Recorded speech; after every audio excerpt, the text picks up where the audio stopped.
All right, welcome back to the channel. So, thank goodness, Teofimo Lopez is not a duck artist. He's just confused. He's confused by the WBA franchise belt, to WBC franchise belt, what it is, says that he doesn't know what Mauricio Suleiman is talking about, but he does manage to diss Devin Haney at the same time. Let's talk about those things in this video.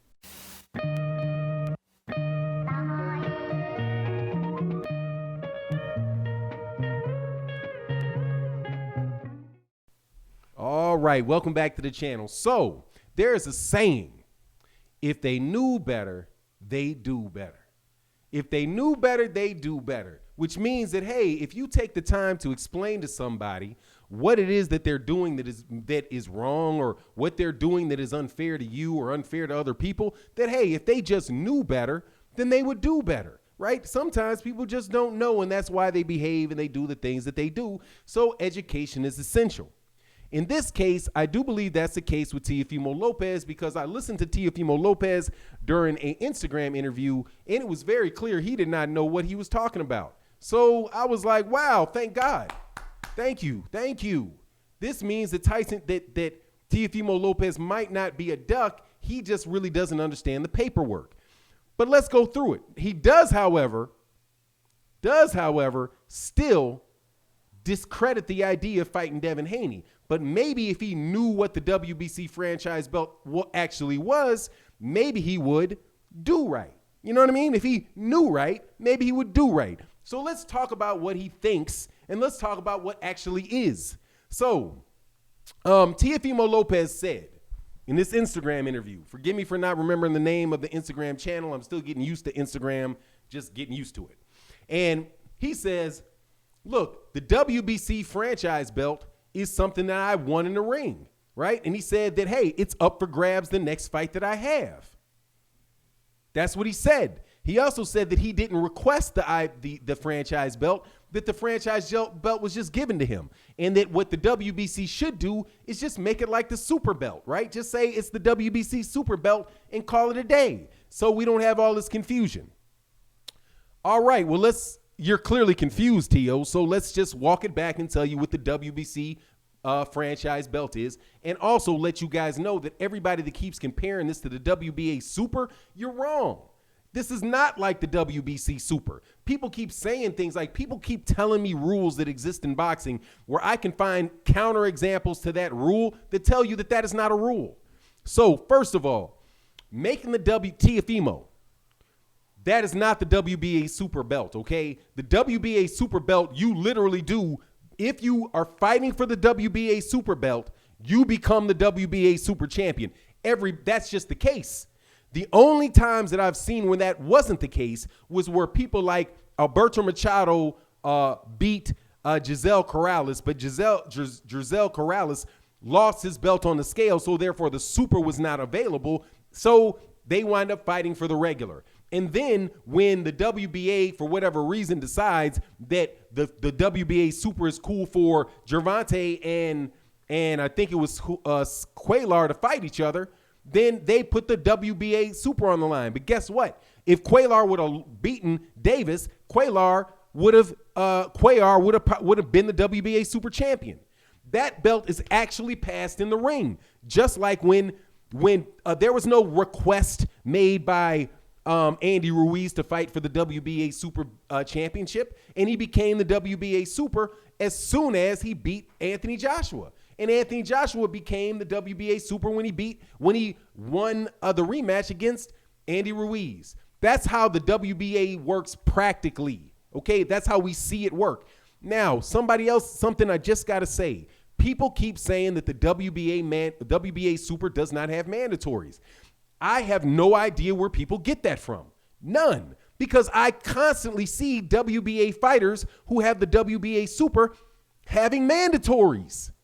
Guillermo Rigondeaux had a mandatory as the WBA Super in Luis Flores. But when he decided to fight Lomachenko and he lost the fight, the WBA stripped him of his WBA Super title and had somebody else fight for it because he wouldn't defend it. They stripped him for not fighting a mandatory fight that was ordered against Luis Flores. So how can the WBA Super have mandatories if Guillermo Rigondeaux was the WBA Super Champion and he had a mandatory? But you can say, Fanon, no, that's not just in case you want to make up some story that Guillermo Rigondeaux wasn't the WBA Super Champion, let's go back to Alexander Povetkin. Alexander Povetkin and Anthony Joshua had a fight. And why did they have the fight? Because the WBA mandated the fight. Said, you must fight this guy. For what belt? The WBA Super Belt. He was the WBA Super Champion. He was not the WBA regular champion, and he had a mandatory fight. Guess who else was his mandatory for the WBA Super? Luis Ortiz. Luis King Kong Ortiz was the mandatory. At the same time, Pulev was the mandatory. So how in the world does the WBA Super not have a mandatory when I can keep naming people that are WBA Super champions that have fought mandatories? That is not the WBC. The WBC franchise champion has no mandatories. You are not going to see Canelo Alvarez be ordered to make a fight with by the WBC for a fight at 160. He can defend his franchise title at 175. In fact, when is the last time you've seen him fight at 160? His last several fights have been at 168 and 175, and his next fight is going to be at 168 against Callum Smith. And he's the WBA champion at 160. And the WBC franchise champion at 160. They're not giving him any type of mandatories. I do believe that the WBA already tried to put a mandatory on Canelo. So anyway, let's just get rid of that, Teofimo. The WBA Super is not the WBC franchise. No. May they want to make it that way eventually? Probably. But they would have to put a mandatory on top of it.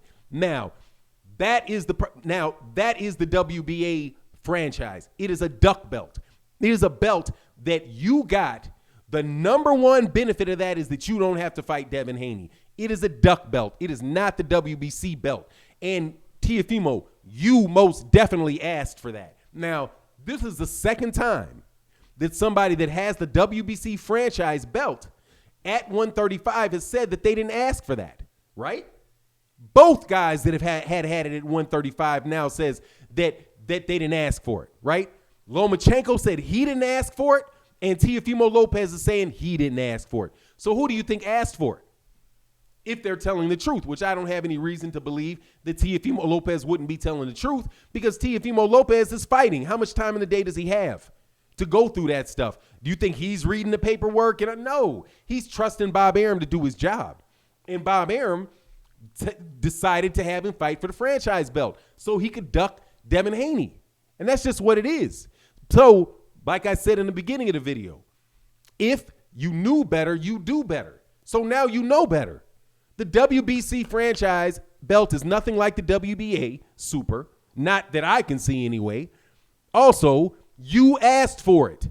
It's a designation, and it cannot be passed in the ring. Cannot be. If you fight Devin Haney ain't going to become the franchise champion, I bet you.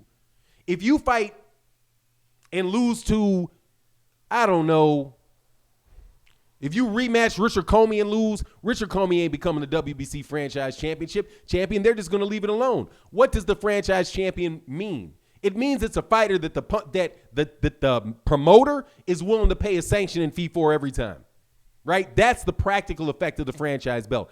It means Bob Arum agrees, yeah, let my guy have this belt. We don't want no mandatories, but we'll keep paying the fees in exchange for you not asking us to have any mandatories. So, Teofimo, you're fighting for a belt where you're not going to get any mandatories. So how is that like the WBA Super? And how is that a real championship when you don't have to defend it? You see what I mean? So maybe now if Teofimo knows better, he'll do better. And the thing that he should do to do better is drop that belt. The thing that Canelo Alvarez should do with that WBC 160-pound franchise belt is he should drop it. He should just say, man, I don't want this. There's no need for this. If I want to fight, if I want to be the WBC champion, beating Jermell Charlo is enough for me, right? But the WBC, to have Canelo protected from Jermall, I think I might have said Jermall, that speaks, it says something about Canelo for not letting go of that franchise title. And it says something about Teofimo Lopez now, if he knows better, not letting go of that title and fighting Devin Haney. And it doesn't matter whether or not you think you're going to beat Devin Haney or not, or what you think about who Devin Haney has fought and all of this nonsense. Dude, you fought one person. You fought one. And guess what? If Devin Haney fights you, then you and Devin Haney are going to be equal. Because you guys, other than each other, because you would have had one good fight, two good fights, and Devin would have had one. You're one away. Okay, just give me a break, dude. Teofimo Lopez, you have not. It's not like you have some type of 6-fight thing like Errol Spence. Just get out of here, man. You're not fighting at that level yet. But moving forward, when you're at 140 pounds, hopefully you won't need a franchise title, but you won't get one. You know why you won't get one? Because Jose Ramirez is there. And they're not about to make you franchise champion, the WBC franchise champion at 140, when another top-ranked fighter there. That would mean that, because there's no need to duck that rematch. You know what I mean? There's no need to duck that mandatory, because they're going to get a mandatory that Jose Ramirez can beat. And then they're going to get and that guy more than likely is going to be a top-ranked fighter, because that's how they're running it. But anyway, that's my take on the matter. You let me know yours. And with that, I'm out. Peace.